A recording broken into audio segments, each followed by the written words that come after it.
Hi అండి, welcome to new mom's kitchen ముచ్చట్లు. ఈరోజు మన రెసిపీ ఏమిటంటే టమాటా రైస్ నెత్తళ్ళు. కుక్కర్లో చేసి చూపిస్తా. కుక్కర్లో కొంతమందికి చేయడం ఇబ్బంది రాదు అంటారు. సో ఈ వీడియో చూసాక చాలా సింపుల్, పర్ఫెక్ట్ కూడా వస్తుంది. ఇక నేను చేసేది కూడా కోటా రైస్తో. సో మన ఊర్లో మనకి కోటా రైస్ ఇస్తారు కదా, సో రేషన్ కార్డ్కి ఆ రైస్తో చేస్తాను. ఇంకా అసలు పర్ఫెక్ట్ ఎలా రావాలి, అన్నం మెత్తపడకుండా, ఇప్పుడు మన బిర్యానీ రైస్తో మనం చేస్తే ఎలా వస్తుంది, సన్ రైస్తో చేస్తే ఎలా వస్తుంది, సేమ్ అలానే వస్తుంది. సో వీడియో మొత్తం చూస్తే మీకు మొత్తం. స్టవ్ ఆన్ చేసుకొని ఇంకా కుక్కర్ పెట్టేసుకోండి.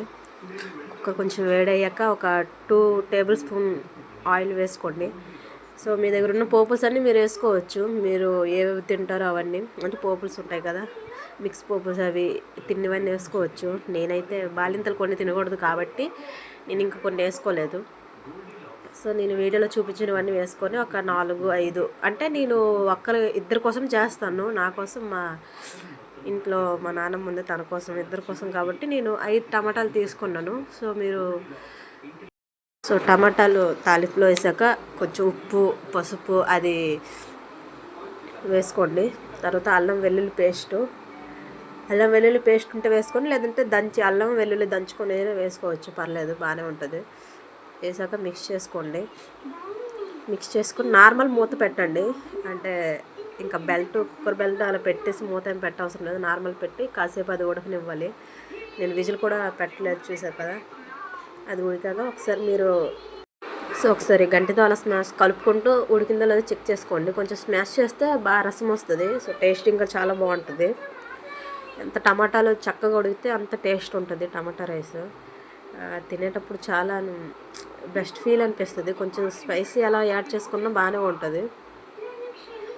సో ఇప్పుడు టమాటాలు చక్కగా ఉడికిందో లేదనేది మనం కలిపిన ద్వారా మనం చెక్ చేసుకునే దాన్ని బట్టి ఉంటుంది. ఇప్పుడు నేను ఒక గ్లాసు రైసు, మళ్ళీ హాఫ్ అంటే ఒక పిడికిడు ఉంటుంది, ఆ పిడికిడు రైస్ వేస్తాను. ఎందుకంటే ఇద్దరికే కాబట్టి, మా నాన్నమ్మకి నాకే కాబట్టి.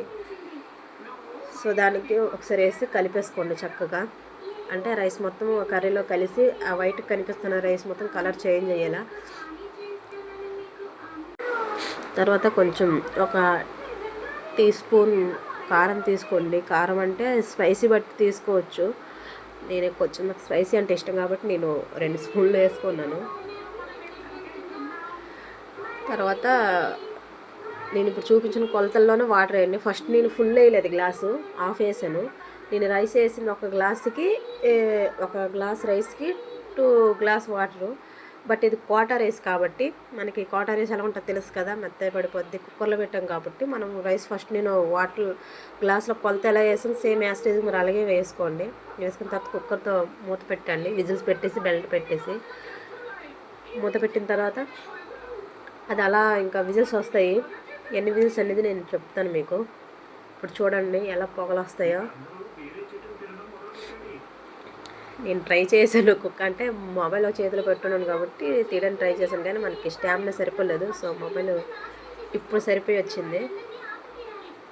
చూడండి పొగలు చూసారు కదా, పర్ఫెక్ట్గా వచ్చింది. చూపిస్తున్నాను కలిపి, అంటే తీసి చూపిస్తాను. ఎంతేం పడలేదు, అంతా బాగానే ఉంది. అసలు చూసారు కదా, ముద్ద పడకుండా మొత్తం రైస్ మొత్తం గట్టి, అంటే మెత్తని పడిపోకుండా పర్ఫెక్ట్గా వచ్చింది. సో అలా టేస్ట్ కూడా బాగానే ఉంటుంది. చేసుకోండి, ఒకసారి ట్రై చేయండి. మీకు టేస్ట్ ఎలా వచ్చింది, రెసిపీ ఎలా వచ్చింది కూడా చెప్పండి. సో ఎన్ని విజిల్స్కి మనము ఆఫ్ చేయాలంటే కరెక్ట్ 3 విజిల్స్ రాగానే ఆఫ్ చేసేయండి. తర్వాత బయట ఉన్న గాలి మొత్తం వెళ్ళిపోయేంత వరకు వెయిట్ చేయండి.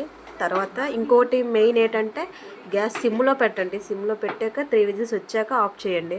సో ట్రై చేయండి, టేస్ట్ ఎలా ఉందో కామెంట్ చేయండి. So thank you for watching. Subscribe my channel.